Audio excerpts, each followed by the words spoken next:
आशुतोष जी, लखीसराय में बहुत बड़ी घटना हुई है, नरसंहार हुआ, इस पर क्या कहेंगे? कहना क्या है, विगत 3 दिनों 4 दिनों से देख रहे हैं यहाँ पर रोज जमावड़ा लग रहा है और सत्ता पक्ष और विपक्ष के लोग आ रहे हैं, बयान दे रहे हैं और जा रहे हैं। हम भी दूसरी बार आए। पहली बार जब कवैया थाना के सामने जब 2 डेड बॉडी रखा हुआ था उस समय आए थे रात में शाम में, और आज दूसरी बार आए हैं। उस समय आए थे, घटना की जानकारी जब मिली थी तब, और आज जब दूसरी बार आए हैं तो मदद करने और करवाने के लिए आर्थिक मदद, जो अभी इस परिवार की सबसे पहली प्राथमिकता है, सबसे पहली जरूरत। और दूसरी कि जो भी अपराधी है, जो हत्यारा है, उसको एफटीसी के तहत फांसी के फंदे तक कैसे पहुंचाया जाए, इस पर भी बात करने के लिए हम आए हैं। और आप मीडिया बंधुओं के माध्यम से अपनी आवाज को, इनकी आवाज में, अपनी आवाज के माध्यम से सरकार तक पहुंचाने के लिए। लेकिन तकलीफ हो रहा है पिछले 3 दिनों से, जब हम देख रहे हैं कि यहाँ पर केवल बयानबाजी हो रहा है, केवल राजनीति हो रहा है। यहाँ घर की स्थिति ऐसी है कि छत पर यदि 10 लोग चढ़ जाएंगे तो छत ढह जाए। अभी हम चढ़ना चाह रहे थे ऊपर, कुछ लोगों ने मना कर दिया कि आप मत जाइए, छत की स्थिति ऐसी है कि वो टूट जाएगा।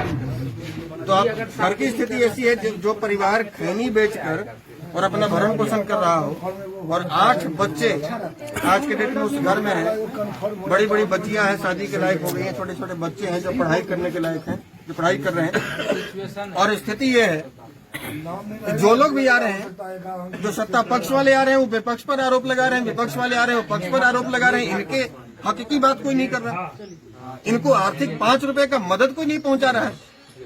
ये कोई नहीं कह रहा है कि हम सरकार से मांग करेंगे कि भाई इस परिवार में जो लोग बचे हुए हैं, 2-4 लोग, उसमें से 1-2 लोगों को जो जिम्मेवार हैं, जो गार्जियन हैं, चाहे महिला हो या पुरुष हो, उनके लिए हम सरकारी नौकरी की सिफारिश करें उनके दक्षता के हिसाब से।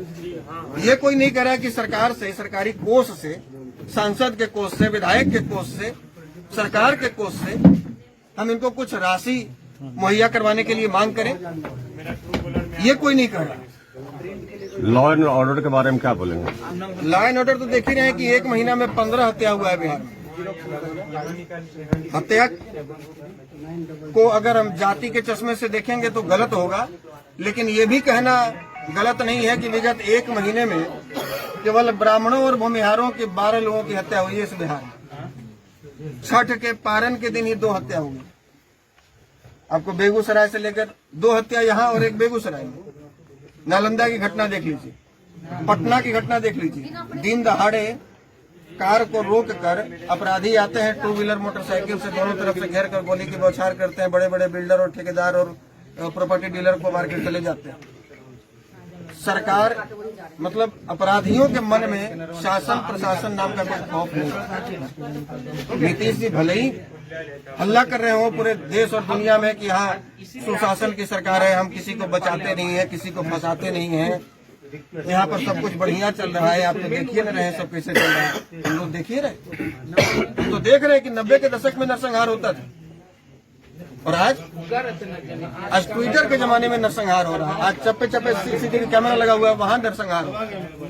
तो हम तो देख ही रहे, जो सरकार दिखा रही है, तो यहाँ के प्रशासन दिखा रही है, वो हम देख रहे हैं। 4 दिन हो चुका मगर अभी तक कोई भी आरोपी गिरफ्तार नहीं है, मुख्य आरोपी गिरफ्तार नहीं हुए हैं, जबकि एसपी का कहना है कि मात्र 1.5 मिनट के लिए वो चूक गए। अब 50,000 रुपए का जो है इनाम भी घोषित किया गया, फिर भी अपराधी आज तक पकड़े नहीं गए। ये तो आप समझिए कि प्रशासन की कितनी बड़ी फेलियर है कि 1.5 मिनट से चूके और 4 दिन से अभी चूक ही रहे। 1.5 मिनट में आपके पास इतना शक्ति था, इतना पावर था कि आप चप्पे चप्पे पे प्रशासन लगा देते। वो कहाँ निकल के भाग जाता है? वो बिल में छुपा हुआ है क्या? चूहा है क्या जो जमीन खोद के अंदर चला गया? आप चाहते तो 1.5 मिनट, मात्र 1.5 मिनट अपराध होने के बाद आप पहुंचे और कह रहे हैं कि 4 दिन से हम ढूंढ रहे नहीं मिला, 50,000 का इनाम रखना पड़ रहा है। आप बताइए कि प्रशासन ने कितने बड़े फेलियर है। सबसे बड़ी बात है प्रशासन सही काम।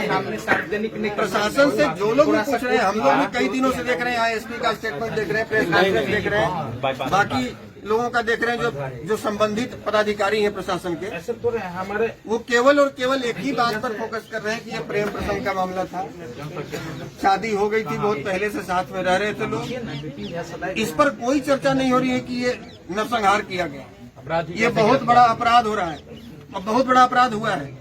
ये रेयरेस्ट ऑफ रेयर मामला है।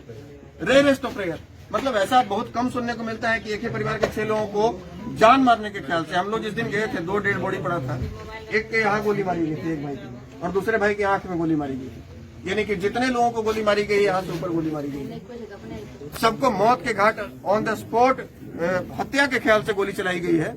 और इस तरह के मामले को यदि 10 मिनट का प्रेस कॉन्फ्रेंस हो रहा है, डीआईजी साहब का हो रहा है, एसपी साहब का हो रहा है, तो 10 मिनट में वो 8 मिनट केवल इसी का रट लगा रहे हैं कि हमने बहुत बड़ी उपलब्धि हासिल कर ली, हमने 17 पन्ना का, हमने 42 पन्ना का नोटबुक जारी किया, नोटबुक पाया है, उपलब्ध करवाया। हमने आज तक सुना था सुसाइड नोट लिखा जाता है, आत्महत्या करने से पहले लोग एक नोट लिखते हैं, लेकिन पहली बार इतिहास में सुना जा रहा है कि यहाँ हत्या करने से पहले नोट लिखा गया है।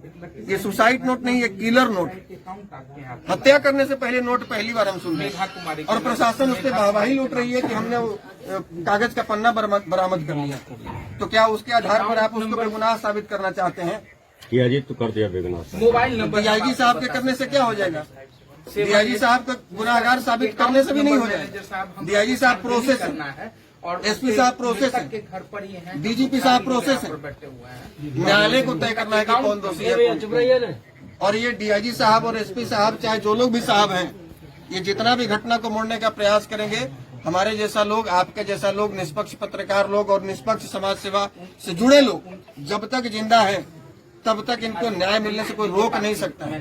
हम लोग इनकी लड़ाई लड़ेंगे। हम लोग पहले दिन भी कह के गए थे, पहले दिन कुछ मीडिया के लोग सवाल किए थे कि आप लोग इनको आर्थिक मदद क्या कर रहे हैं, या इनको, इनकी गरीबी बहुत ज्यादा है, इनके परिवार में आप लोग क्या सहयोग कर सकते हैं। उस दिन स्थिति ये थी कि इनके परिवार में कोई बात करने वाले नहीं थे। 4-6 लोगों को गोली लगी है, 2 लोग की बॉडी सामने पड़ी है, 4 लोग उस दिन हॉस्पिटल में थे, कोई ब्लड रिलेशन वाला नहीं था। हमने कहा था कि 2 दिन और इंतजार कीजिए, हम आएंगे, परिवार से मिलेंगे, और जो बन पाएगा हम लोग आर्थिक मदद करेंगे, और लोगों से भी अपील करेंगे आर्थिक मदद के लिए। और इसीलिए आज आए हैं, और इनकी लड़ाई न्यायालय में भी हम लोग लड़ेंगे, किसी के भरोसे हम लोग नहीं छोड़ेंगे। 4 दिन बीत गए मगर कोई भी सत्ता पक्ष के जनप्रतिनिधि यहाँ पे नहीं पहुंचे, क्या कहना चाहेंगे? सत्ता पक्ष के जनप्रतिनिधि बैठे हुए हैं धरना पे।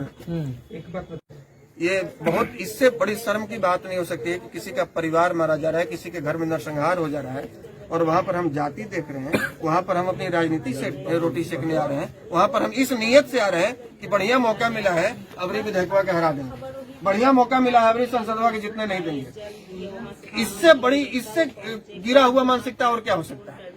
इससे ज्यादा गिरा हुआ सोच और क्या हो सकता है कि अच्छा मौका मिला है सांसद को फंसाने का, अच्छा मौका मिला है विधायक को फंसाने का। विधायक अलग पार्टी से हैं, सांसद अलग पार्टी से हैं, दोनों के चमचे लड़ रहे हैं, दोनों के चमचे बेलचे लड़ रहे हैं। और तीसरा है परिवार, दब रहा है मुख्य मामला। मुख्य मामला क्या होना चाहिए हमारा? हत्यारे की किसी भी सूरत में गिरफ्तारी हो, जितना जल्द हो सके, फास्ट ट्रैक कोर्ट के तहत उसको फांसी के फंदे पर पहुंचाया जाए। नरसंहार का मामला है, मर्डर नहीं है, डबल मर्डर नहीं है, नरसंहार है। 3 हत्या हुई, अभी और भी लोगों की जान जा सकती है, जो क्रिटिकल कंडीशन जो बना हुआ है वहाँ पर। नरसंहार का मामला है, रेयरेस्ट ऑफ रेयर मामला है। इसमें कोर्ट को स्वतः ही संज्ञान लेना चाहिए, फिर भी प्रशासन को अपनी तरफ से कार्रवाई करनी चाहिए। दूसरी बात है कि इस परिवार की स्थिति ये है, जो हमने पूर्व में बताया कि खैनी बेचकर 10, 20, 50, 100 रुपया, जिस परिवार के आज के डेट में इस ट्विटर और यूट्यूब के जमाने में जिसके घर में अकाउंट नहीं है, खाता नहीं है, आप समझ सकते हैं कि उसकी स्थिति क्या होगी। हैंड टू माउथ है, लोग खाता में जमा करने के लिए पैसा रहेगा तब न खाता खुलवाया जाएगा। मीडिया के बंधुओं ने कल रात में संपर्क किया कि आप आए, इनकी आर्थिक मदद करवाएं। हमने कहा कि उनका खाता है क्या? जब पता किया गया तो खाता नहीं था। आज अकाउंट खोला गया है, आज अकाउंट खुलवाया गया है, जो कि 24 घंटे में एक्टिव होगा। अभी हम थोड़ी देर में आप सबों के समक्ष हम इनका गूगल पे जो एक्टिवेट हो चुका है, और जो स्कैनर है जिस पर स्कैन करके QR कोड जिसको बोलते हैं, QR कोड, ये दोनों चीज हम आप सबों के माध्यम से आम जनता के बीच में रखना चाह रहे हैं, ताकि जिनको भी लगे कि इस परिवार को सहयोग करने की आवश्यकता है, सहयोग करना चाहिए। 10, 20, 50, 100, 1000, 2000 जो भी हो सके सहयोग लोग करें। और आप लोगों से भी आग्रह होगा, खास करके मीडिया बंधु से, कि आप, क्योंकि जिस हिसाब से आप इस मामले को तत्परता से उठा रहे हैं और लगातार यहाँ बने हुए हैं, थोड़ा सा, चूंकि इस परिवार की अभी जो सबसे पहली प्राथमिकता है कि कुछ आर्थिक सहयोग हो, तो आप लोगों के माध्यम से यदि आपके चैनल पर आपके डिजिटल प्लेटफॉर्म पर यदि वो इनका QR कोड, इनका गूगल पे अकाउंट यदि चलेगा तो कुछ लोगों तक ये पहुंचेगा संदेश और लोग सहयोग करेंगे।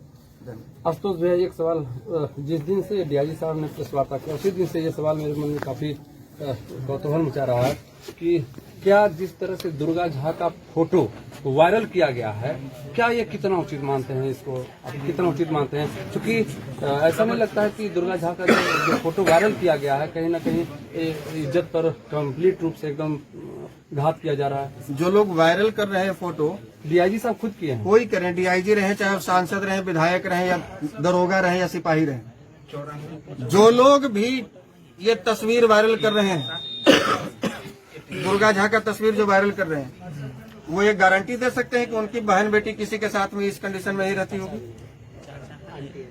वो गारंटी दे सकते हैं क्या कि उनकी बहन बेटी का वो हालत नहीं होगा? हो सकता है हम 1% मान लिए उनके हिसाब से दुर्गा झा गलत है, बेटी सही है, उनके परिवार में कोई इस तरह का नहीं है।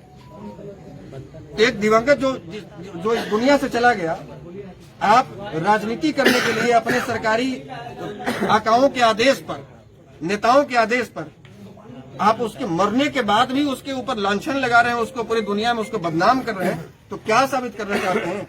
आपके पास प्रूफ आ गया था ना, आपको प्रूफ मिल गया, ठीक है, आप उसको एविडेंस मान रहे हैं कि ठीक है दुर्गा झा की शादी हुई नहीं हुई, प्रेम प्रसंग था, वो आप अपने तक रखते, लेकिन हम ठीक है, हम किसी से प्रेम करते हैं, इसका मतलब है कि उसके पूरे परिवार का नरसंहार कर देंगे, हम निर्दोष हैं, हम निर्दोष हो गए? इस मामले को इतना तुल देने की क्या आवश्यकता है? सीधी बात है, जिसने हत्या की है उस पर कार्रवाई हो, जिसने हत्या की है उसको पकड़ कर गर्दन थाने में, जेल में डालो, और कोर्ट से आप रिक्वेस्ट कीजिए अपने तरफ से कि बहुत ही रेयर मामला है, इसमें इसको फांसी के फंदे तक पहुंचना ही चाहिए, ताकि आगे कोई भी अपराधी का इस तरह का मनोबल न बढ़े, इस तरह का अपराध भविष्य में न हो। ये हम चाहते हैं।